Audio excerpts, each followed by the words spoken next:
بسم الله الرحمن الرحيم عن أنس رضي الله تعالى عنه قال قال رسول الله صلى الله تعالى عليه وسلم لما عرج بي مررت بقوم لهم أظفار من نحاس يخمشون وجوههم وصدورهم فقلت من هؤلاء يا جبريل قال هؤلاء الذين يأكلون لحوم الناس ويقعون في أعراضهم رواہ ابو داؤد۔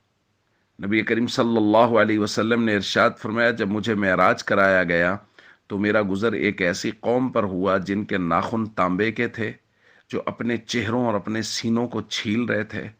میں نے پوچھا جبریل یہ کون لوگ ہیں؟ تو انہوں نے کہا یا رسول اللہ یہ وہ لوگ ہیں جو دوسرے لوگوں کا گوشت کھاتے تھے اور ان کی عزتوں سے کھیلتے تھے۔ دوستو، جیسا کہ درخواست کیا گیا کہ نبی کریم صلی اللہ علیہ وسلم نے معراج کی رات چند لوگوں کو دیکھا جن کو ان کے گناہوں کی سزائیں دی جا رہی تھی، اور نبی کریم صلی اللہ علیہ وسلم نے امت کو، ہم سب کو خبردار کیا اور ان گناہوں کا اور ان کی سزا کے متعلق تفصیلات بیان فرمائی۔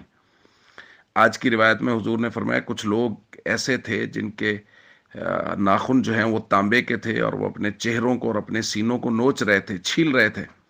تو میں نے جبریل سے پوچھا یہ کون لوگ ہیں؟ تو انہوں نے بتایا یہ وہ لوگ ہیں یأکلون لحوم الناس، جو دوسرے لوگوں کا گوشت کھاتے تھے۔ گوشت کھانے کا مطلب یہ ہے کہ وہ ان کی غیبت کرتے تھے، چونکہ غیبت کرنے کو مردہ بھائی کے گوشت کھانے کے مترادف قرار دیا گیا ہے۔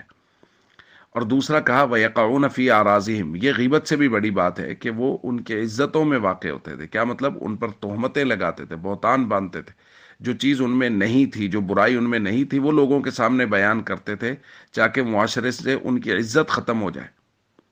نبی کریم صلی اللہ علیہ وسلم نے ارشاد فرمایا یہ دو گناہ کرنے والے، غیبت کرنے والے اور بہتان باندھنے والے، تہمتیں لگانے والے، ان کے ناخن تانبے کے ہوں گے اور یہ اپنے چہروں کو اور اپنے سینوں کو چھیل رہے ہوں گے۔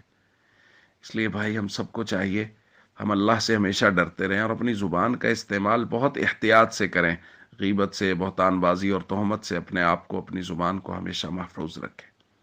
السلام علیکم ورحمۃ اللہ وبرکاتہ۔